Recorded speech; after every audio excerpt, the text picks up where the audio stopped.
El primer invitado es el doctor Álvaro Andrés Macías, es el jefe de anestesia en el Hospital de Ojos y Oídos de Massachusetts. Es profesor asistente de la Escuela de Medicina de Harvard en Boston. El doctor se va a conectar por vía streaming y le damos la bienvenida. Es un placer estar con ustedes hoy compartiendo la experiencia que tenemos nosotros en cirugía ambulatoria. Quisiera estar en persona con ustedes, pero es un poco difícil estos días viajar. Como sabemos, un segundo por favor, vamos a ver si aquí funciona. Ok. Los objetivos de la charla de hoy son muy importantes y lo que quiero discutir con ustedes es cuál es la intención de la evaluación perioperatoria en cirugía ambulatoria y anestesia ambulatoria.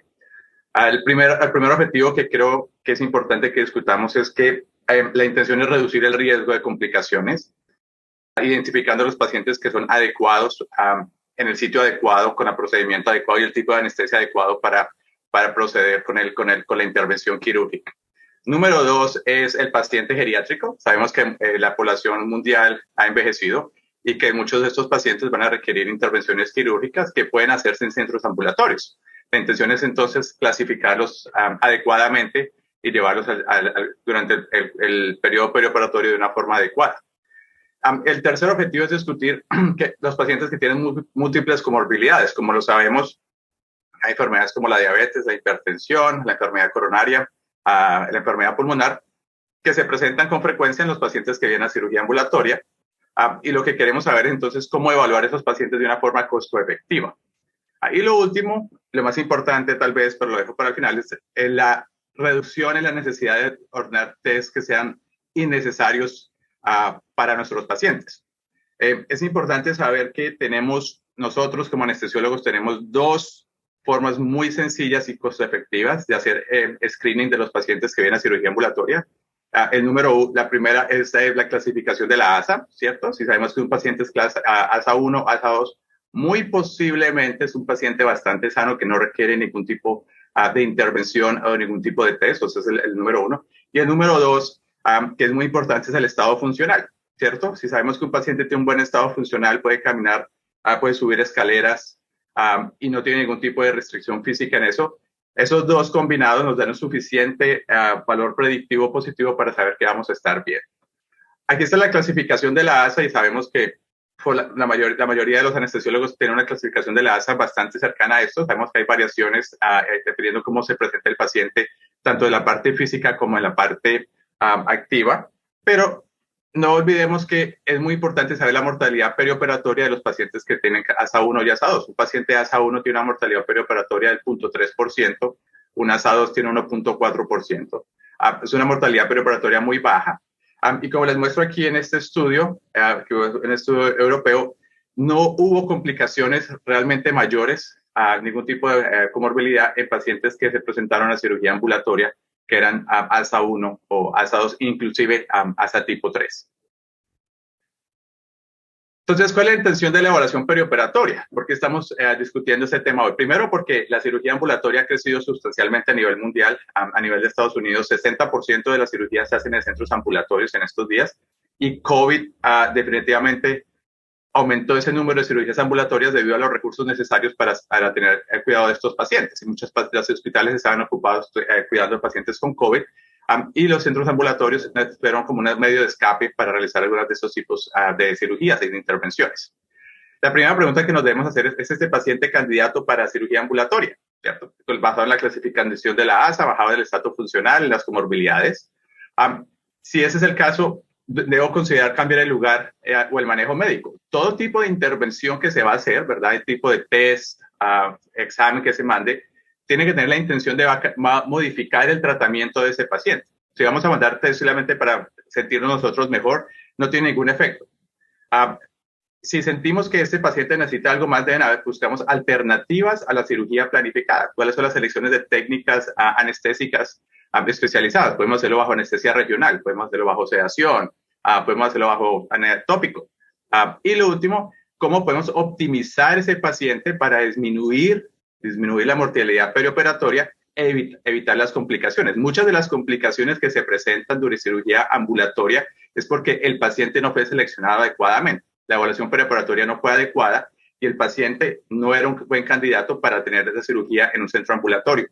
Aquí en Estados Unidos estamos haciendo, se están usando los centros ambulatorios para hacer cirugías aún mayores como reemplazos de cadera, reemplazos de rodilla, intervenciones vasculares, inclusive hacer canalización de catéteres de diálisis para pacientes con enfermedad renal, que esos pacientes son bastante enfermos y complicados.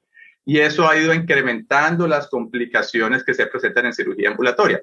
No significa que yo esté de acuerdo con que estos casos se hagan en cirugía ambulatoria, pero es importante pensar que si los pacientes no son los adecuados para llevar a este tipo de cirugías en un centro ambulatorio, debemos pensar cuál es el sitio adecuado para este paciente. Estas son las intervenciones que debemos pensar y que requieren una mayor dedicación en parte de nosotros a hacer una mejor evaluación perioperatoria. Puede subir los sets de escaleras, utiliza oxígeno en casa, tiene historia de asma que se ha complicado, ha tenido neumonía reciente, historia de hipertensión pulmonar, ¿verdad? Historia de POC, tiene alguna dificultad respiratoria con mínimo de actividad, cualquier problema con los pulmones que tenga, disnea, tos severa, ortopnea y claustrofobia. Muchos pacientes tienen claustrofobia y cuando hacemos cirugías bajo sedación, siempre hacemos esa pregunta. Muchos pacientes niegan la claustrofobia hasta que no entienden que van a estar cubiertos con algún tipo de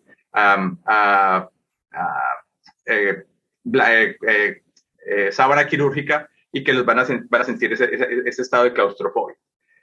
La evaluación perioperatoria es muy fácil hacerlo aquí. Cuando vemos los pacientes que vienen a cirugía ambulatoria, estos pacientes que requieren mayor intervención, lo primero que hacemos es caminarlos en las escaleras del hospital.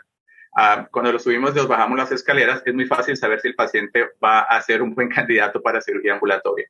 Los pacientes que paren a mitad de las escaleras, sabemos que requieren mayor intervención y que posiblemente no van a ser un buen candidato para cirugía ambulatoria. Entonces es muy sencillo hacer ese screening, es muy costo efectivo y económico, y es una forma muy sencilla de hacerlo. Aquellos pacientes que por algún tipo de limitación física no pueden hacer actividad, como lo vamos a ver más adelante, entonces requieren un tipo de estudio, porque puede ser que tengan movilidad, estén en silla de ruedas, tengan dolor articular en la rodilla o en la cadera, y no podamos llevarlos a hacer ese tipo de actividad física. Aquí entonces viene la decisión de, como anestesiólogos, ¿qué vamos a hacer? ¿Vamos a hacer la cirugía en un hospital o lo vamos a hacer en un centro ambulatorio? ¿Vamos a hacerla bajo anestesia general o sedación? Como sabemos, sedación y anestesia general tienen riesgos diferentes, pero tienen riesgos. ¿Y qué tipo de procedimiento vamos a hacer? ¿Verdad? Nuestra responsabilidad como anestesiólogos es muy importante, es evaluar los pacientes y decidir sobre la aptitud que tienen y las opciones que tienen para hacer cirugía en un centro ambulatorio y considerar el lugar apropiado para ella.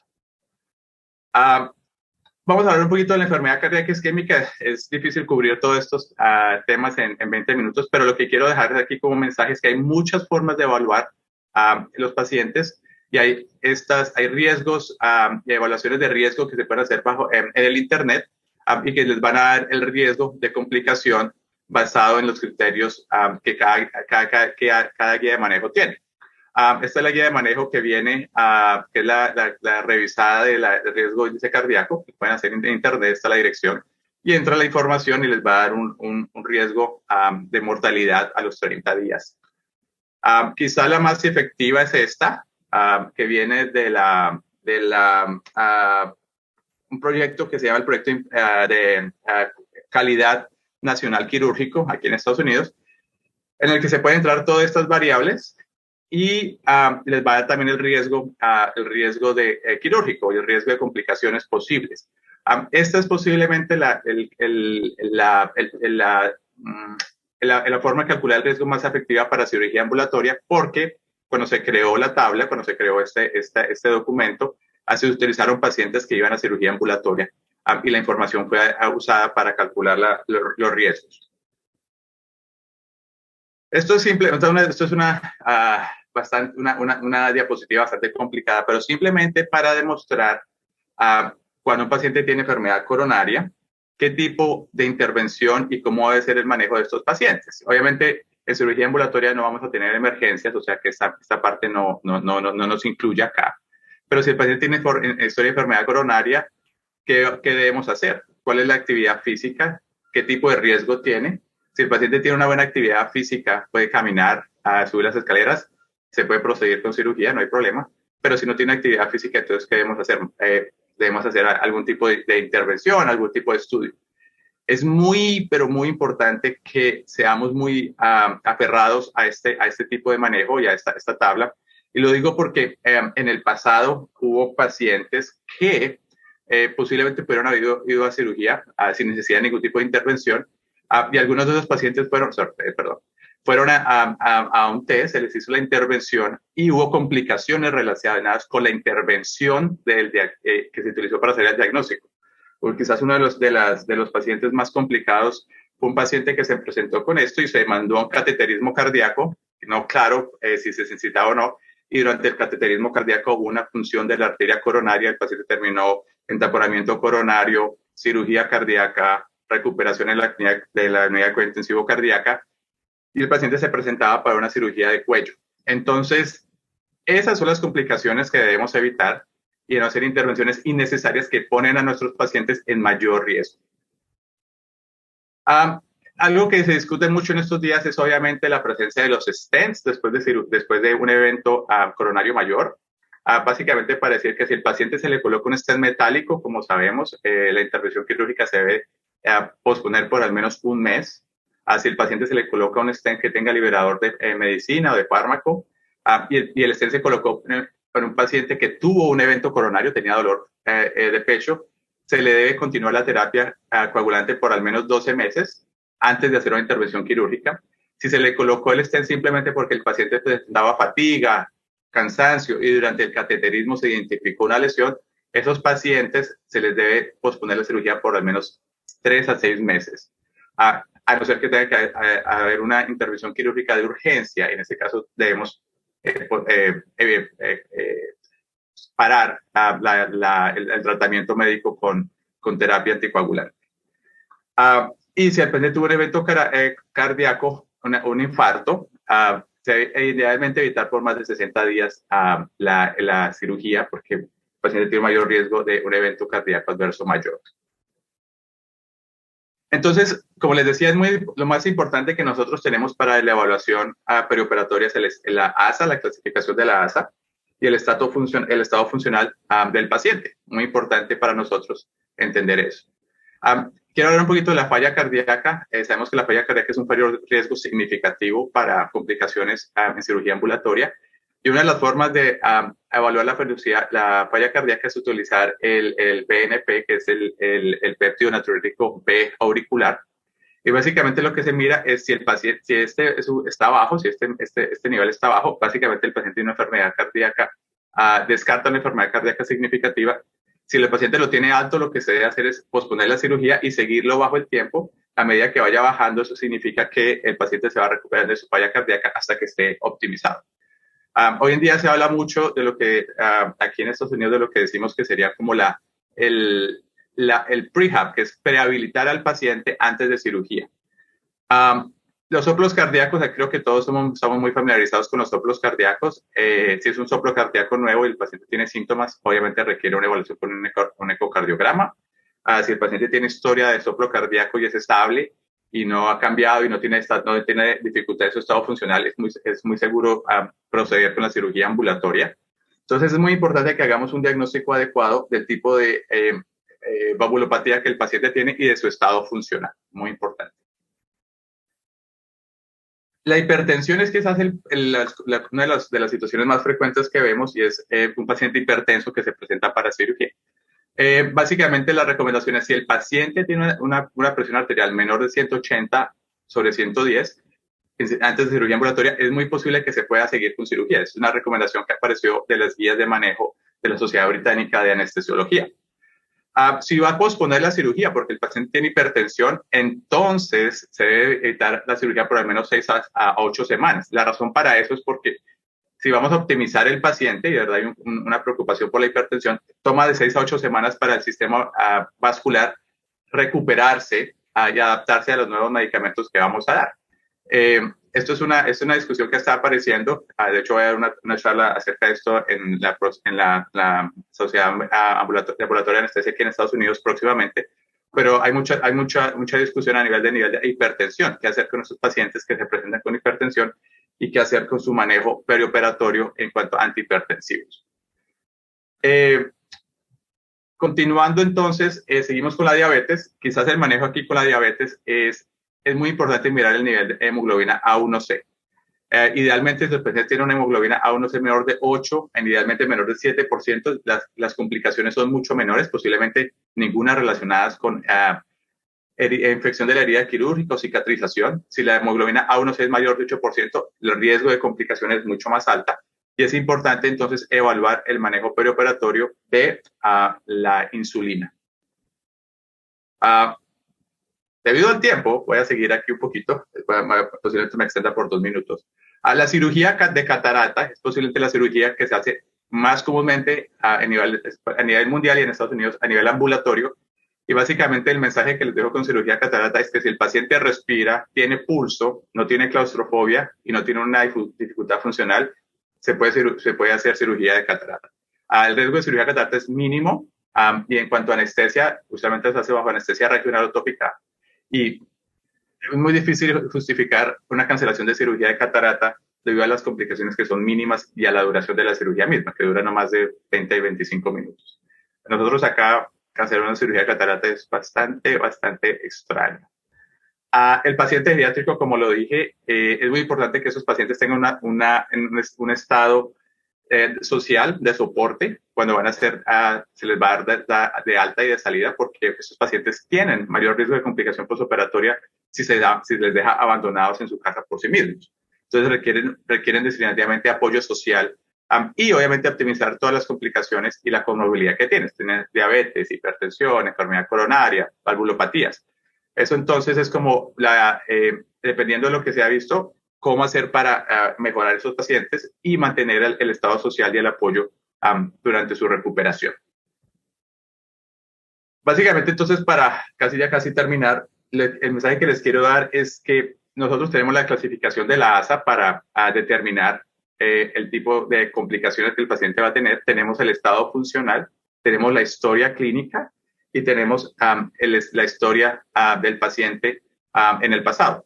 Aquí hay básicamente un resumen de los test de cirugía ambulatoria y cuándo posiblemente considerarlos, dependiendo de las comorbilidades que tenga el paciente. Usualmente nosotros pedimos muy pocos test para cirugía ambulatoria, casi ninguno, a no ser que tenga algunas de estas.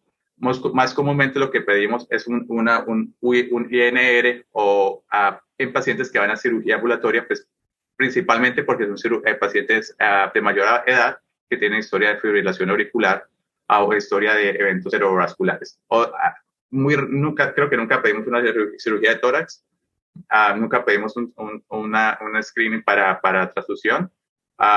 Electrolitos y creatinina lo pedimos muy raro, a no ser que el paciente tenga una historia de enfermedad renal, y glucosa si el paciente está en insulina para su diabetes. Con eso quiero darles entonces las gracias por la invitación. Es un tema muy extenso, pero traté de resumirlo en 20 minutos. Quiero dejarlos con este mensaje. Millones de cirugías ambulatorias se realizan con éxito cada año. La mayoría de los pacientes se someten a una evaluación segura inmediatamente antes de la cirugía. Se necesita una planificación, investigación y atención de los pacientes y nosotros debemos identificar y manejar las condiciones clínicas que afectan la seguridad, ya sea en el día de la cirugía o por adelantado.